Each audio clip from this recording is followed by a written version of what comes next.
ईद मुबारक। मीठी ईद के नाम से मशहूर ईद उल फितर शायद दुनिया भर में सबसे ज़्यादा मनाए जाने वाले त्योहारों में से एक है। पर यह सिर्फ जश्न का दिन नहीं है, इसके पीछे ना एक बहुत गहरी कहानी छुपी है। तो चलिए आज इसी कहानी को थोड़ा और करीब से जानते हैं। ये तो हम सबको पता है कि ईद रमज़ान के पाक महीने के ठीक बाद आती है। लेकिन कभी सोचा है कि इस खुशी की, इस जश्न की असली वजह क्या है? ये सिर्फ एक महीने के रोज़े ख़त्म होने की बात नहीं है, नहीं। इसके पीछे जी हाँ, दो बहुत बड़ी वजहें हैं। तो ईद की खुशी की जो पहली वजह है ना, वो सीधे सीधे जुड़ी है रमज़ान के पाक महीने से। वही महीना जो सब्र और इबादत का होता है। देखिए, ईद का मतलब ही है एक बहुत बड़ी जिम्मेदारी का पूरा होना। ये त्योहार असल में रमज़ान के महीने में रखे गए उन 30 रोज़ों की कामयाबी का जश्न है, जब लोग अपनी इच्छाओं पर काबू पाकर पूरी लगन से अल्लाह की इबादत करते हैं। तो उसके बाद जो खुशी मिलती है, ये उसका जश्न है। अब इस्लामिक कैलेंडर के हिसाब से जैसे ही रमज़ान का महीना ख़त्म होता है, अगला महीना शुरू हो जाता है, जिसका नाम है शव्वाल। और इसी शव्वाल महीने की बिल्कुल पहली तारीख को ईद मनाई जाती है। तो असल में ईद का सबसे ज़रूरी मकसद, इसका कोर आइडिया, अल्लाह का शुक्रिया अदा करना है। इस बात का शुक्राना कि उन्होंने रमज़ान के महीने में रोज़े रखने और इबादत करने की ताकत दी, हिम्मत दी।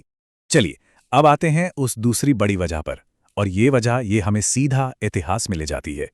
ईद का रिश्ता इस्लाम की एक बहुत ही अहम ऐतिहासिक जीत से है, जिसे जंग बद्र के नाम से जाना जाता है। इस कहानी को समझने के लिए थोड़ा टाइम में पीछे चलते हैं, उस समय में जब पैगंबर मोहम्मद मक्का से मदीना गए थे। बस ये याद रखिए कि ईद मनाने की जो परंपरा है, वो इसी ऐतिहासिक घटना के बाद शुरू हुई। तो जंग बद्र यानी बद्र की लड़ाई इस्लाम के इतिहास में एक टर्निंग पॉइंट मानी जाती है, एक बहुत ही खास लड़ाई। मान्यता के अनुसार पैगंबर मोहम्मद और उनके साथियों को इस लड़ाई में एक बहुत बहुत बड़ी जीत हासिल हुई थी। और ये ऐतिहासिक लड़ाई ये लड़ी गई थी साल 624 ईस्वी में, और यही वो साल था जब पहली बार ईद का त्योहार मनाया गया था। तो अब बात साफ हो रही है ना? ईद की खुशी सिर्फ रमज़ान पूरा होने की नहीं है, बल्कि ये उस ऐतिहासिक जीत की भी खुशी है जिसने, कहते हैं कि, इस्लाम के इतिहास को एक नई दिशा दी थी।